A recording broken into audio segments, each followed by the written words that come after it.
Yosef Hatzadik. Yosef rêve, Yosef fait des rêves, il raconte ses rêves à ses frères, à son père.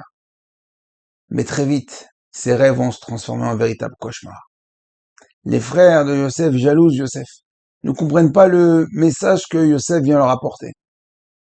Et un peu vexés, un peu énervés, ils vont prendre Yosef, ils vont le jeter dans un puits. Ils vont ensuite le sortir de là pour le vendre aux Ishmaélim, il va être apporté en Égypte, au sein même de toute la débauche et de toute la touma. Là-bas, il va être racheté en tant qu'esclave par Potiphar, il va travailler là-bas dans la maison de Potiphar, et encore une fois, Madame Potiphar va essayer d'abuser de lui. Elle va le séduire, mais Yosef ne veut rien entendre. Yosef Hatzadik, Kulo Kadosh, il va fuir.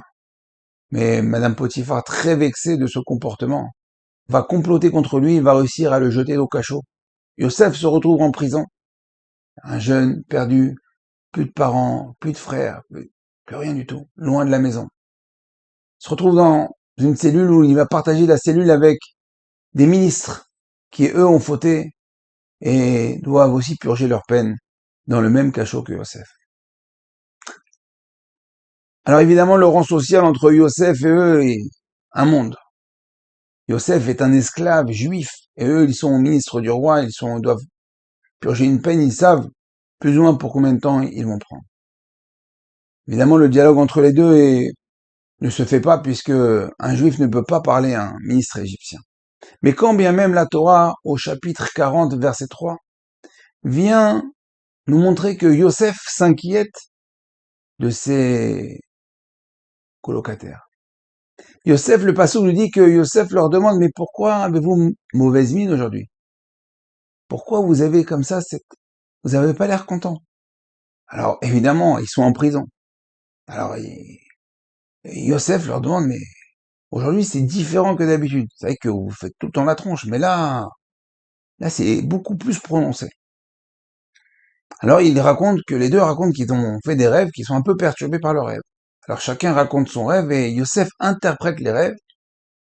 Et au Hachem, les interprétations des rêves de Yosef vont se réaliser. Alors, un va mourir, l'autre va continuer à vivre et il va justement retrouver son poste, mais il va quand même mettre 2 ans pour se rappeler, pour être reconnaissant envers Yosef. Alors nous, ce qui est intéressant de voir dans cette histoire, c'est comment Yosef a trouvé la ressource, comment Yosef a pu pouvoir s'intéresser, comment Yosef a pu voir que l'autre fait la tronche. Pour voir que l'autre fait la tronche, automatiquement, je dois être moi dans une situation contraire. C'est-à-dire, pour voir que l'autre fait la tête, je dois être dans une situation de simra et de joie. Donc la question est comment Yosef peut être-il joyeux, saméar, dans une telle situation? Rappelons-le, 17 ans, il s'est fait jeter par ses frères, vendu, il se retrouve en Égypte. 10 ans après, à peu près, il a 27 ans. Et il est quand même content, assez joyeux. Quand on parle de simra, on parle pas de quelqu'un qui danse et qui chante, non, on parle de la simra pnimit, c'est-à-dire la joie intérieure. Capable de voir que l'autre ne va pas bien. Comment? Parce qu'il comprend que ce qui lui arrive, il comprend que là où il est, c'est Akadosh Baruch Hu. C'est parce qu'il a la foi, parce qu'il a la émouna, parce qu'il accepte l'épreuve, il vit l'épreuve, et il comprend que l'épreuve, c'est un tremplin. Et grâce à ça, de là, la Géoula, elle va venir.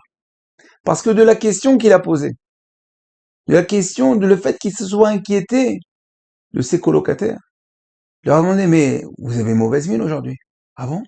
Ouais. Racontez-moi un peu ce qui se passe. Ils ont raconté, il a interprété, ils sont sortis, ça a mis 2 ans, mais là, Pharaon va faire des nouveaux rêves, on va le sortir, il va raconter, et puis, aïe, la Géoula est en marche. La Géoula est en marche. Pourquoi? Pour 2 raisons. Parce que je me suis inquiété de l'autre. Et comment j'ai réussi à m'inquiéter de l'autre? Parce que j'ai la Emouna. Comme j'ai la Emouna, je comprends que tout ce qui se passe autour de moi, le Patli, c'est pas grave. Je sais que c'est Akadosh Baruch Hu qui me l'envoie. Donc une fois que je me suis détaché de mon problème, parce que mon problème, en fin de compte, c'est pas un problème. C'est Hachem qui me le donne. Mon problème, je l'appelle pas problème, je l'appelle tremplin.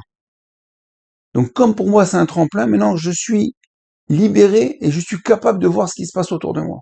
Je suis capable d'aider les gens qui sont autour de moi. Et à ce moment-là, la Géoula est en marche. Donc, Baruch Hashem, si nous aussi nous voulons avancer dans la vie, alors on doit être capable de voir ce qui se passe autour de nous. Notre conjoint, notre voisin, nos enfants, nos amis, ceux qui nous entourent.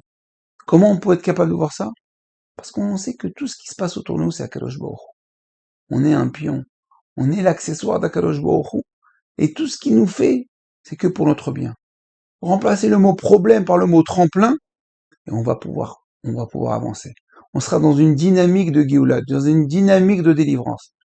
Et si chacun se libère de son, entre guillemets, problème, parce qu'il a remplacé le problème par tremplin, alors chacun se libère, et en fin de compte, ça va être la Géoula générale, la grande Géoula.